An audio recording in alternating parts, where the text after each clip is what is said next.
This morning, I happened upon some videos on YouTube about introverts.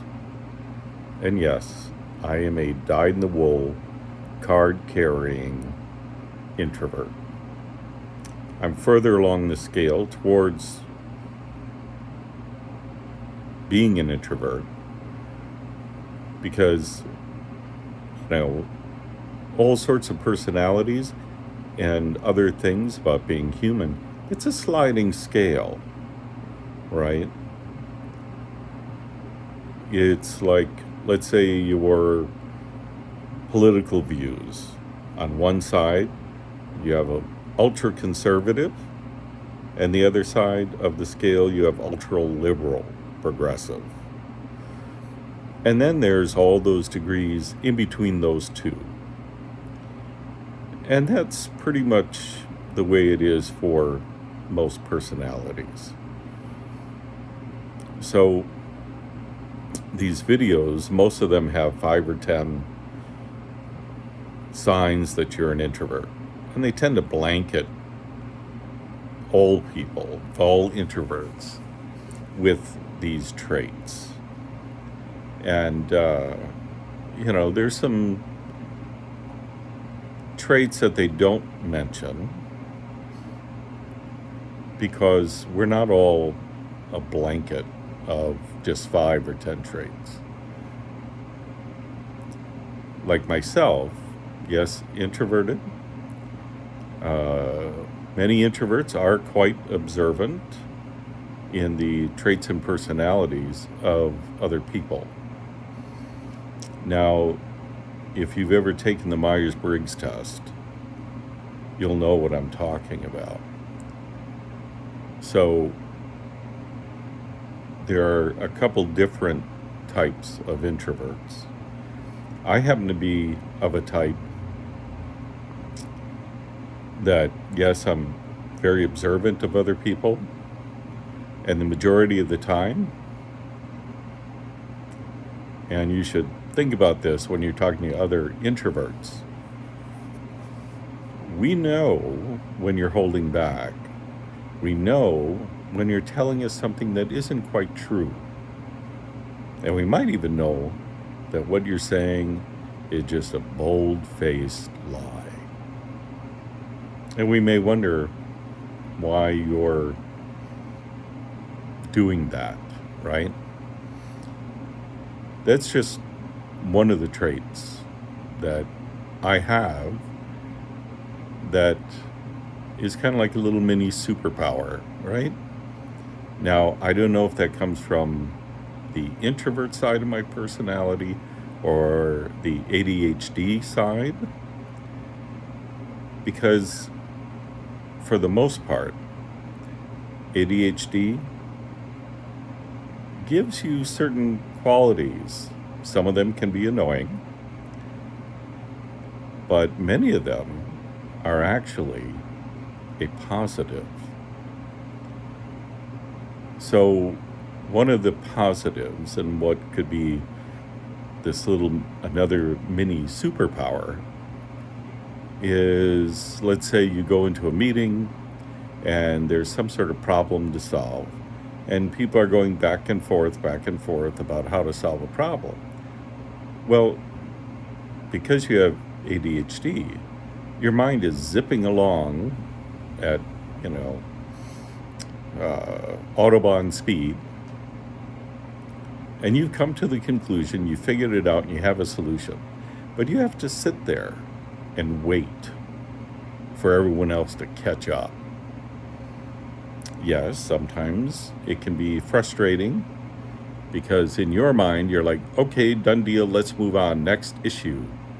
Thank you very much. But, that can annoy other people.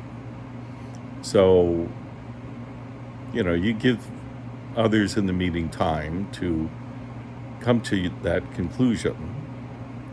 And of course, if they don't, you give them time to,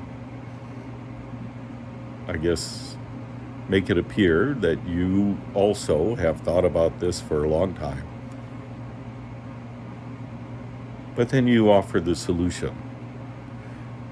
And of course, sometimes they kick it around until they finally realize, yeah, yep, that's right.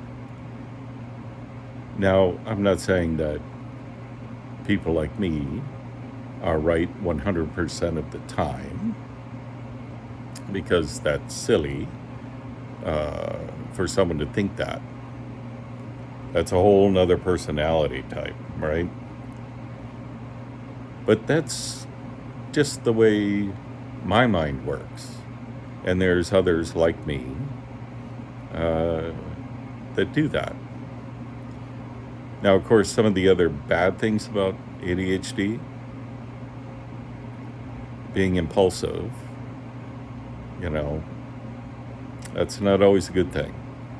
I don't like to linger on a decision. Uh, I like to make my choice, get it done, do it, and move on. Now, I may hyper focus about something and, exhaust my internet research, etc., and then make my decision. The majority of the time, my initial decision remains after the research. But then there's other times that I can be impulsive, and it's not necessarily a good thing. Like, suddenly I decide I want a different car. Well, that's a big expense, especially when the car you have is good enough and paid for, and then you zip out, find some other car, and of course now you have a car payment. So it's things like that that someone with ADHD has to pay attention to. Because really, it's not about the car. It's not about something you bought off Amazon or wherever. You're dopamine mining. You're looking for something that's going to give you that nice boost of dopamine that makes your brain happy. And that's what that's about. It's not about the car. It's not about the new shirt or blouse or whatever it is that you bought. It's about the dopamine. And of course, it's short-lived. It wears off. And sometimes if you don't realize it, your credit card is maxed out. And you're like, geez, how did I do that? And why did I do that? You're not being mindful of your ADHD traits. So, yeah. So, we're not just introverts. There are other layers to one's personality. So, of course, I find some of those videos annoying because they're trying to group us all into one neat little box. Now, there are some things. I saw something once where they said, well, look at an introvert's home, where they live. And they said more often than not, you won't see pictures on the wall of people or works of art like portraits and things that involve people.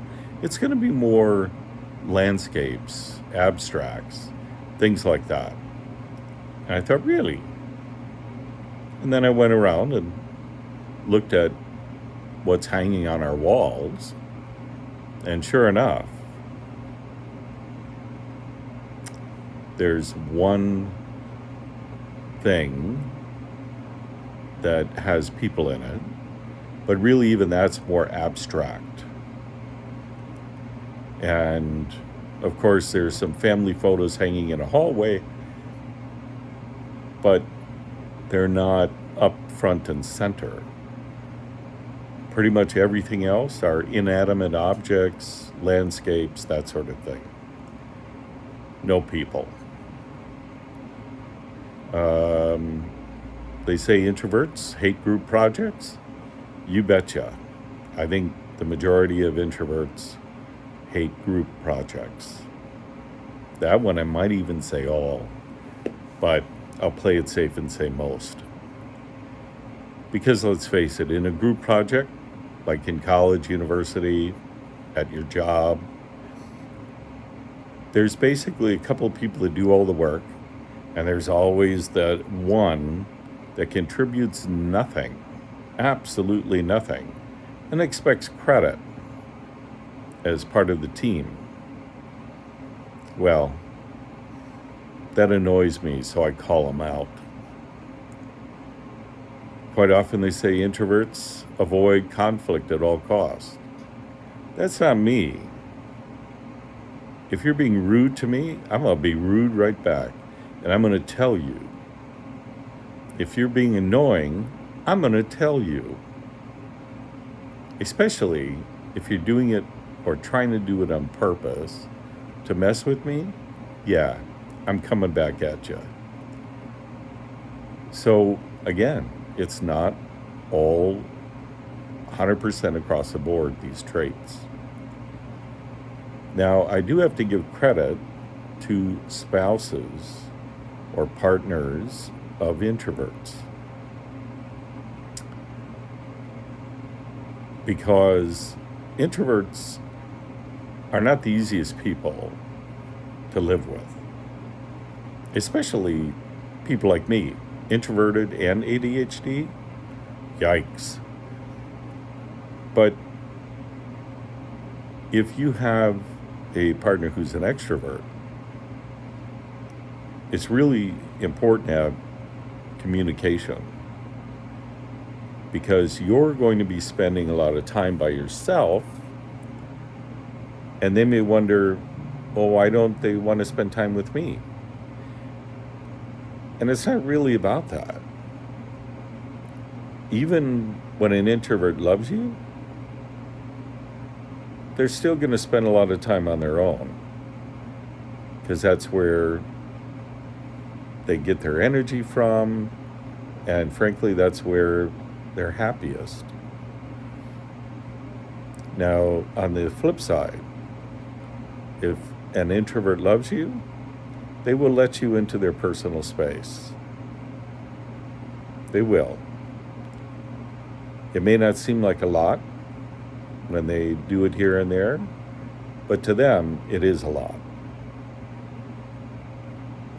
So remember, if you're in a relationship with an introvert, just because they spend a lot of time on their own doesn't mean that they don't think about you all the time. And it's the same with friends of introverts. We think about you, I would say, just about every day. Are we going to text you, call you, all that sort of thing? That's kind of tough. We'll do it eventually, right? But it's eventually. But it doesn't mean we don't care about the relationship. We just have a hard time nurturing the relationship. Making that phone call once a week, at least, to say, hey, how you doing? You know? So, anyway, this is my little bit about being introverted. And I've come to terms with my personality type.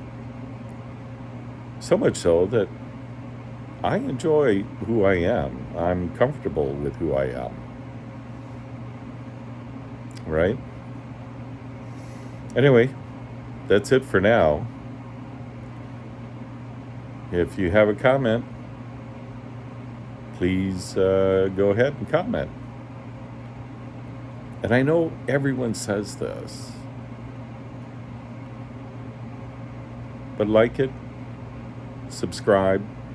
I don't do this a lot. I'm going to try and do it more. So bear with me. Be patient. Alrighty. Ciao for now.